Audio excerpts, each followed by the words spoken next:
Souvent, je vois que dans les contenus traitant de spiritualité ou d'infos alternatives, on pointe du doigt ce que fait le sombre, en tout cas ce qui est perçu comme tel. On le commente, on l'analyse et en fait, on ne se rend pas compte qu'en faisant ça, on donne de l'énergie à ce qu'on appelle le sombre, le mal, le négatif. Et donc, c'est contre-productif puisqu'on alimente ce que l'on critique.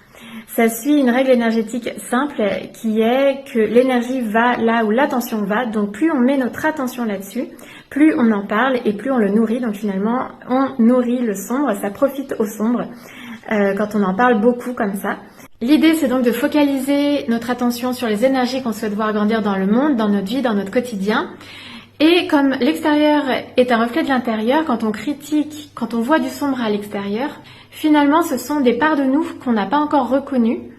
Donc c'est voir ce sombre qui est en nous, l'accepter, l'aimer pour le transmuter. Donc c'est aussi faire ce travail d'introspection et de transformation intérieure.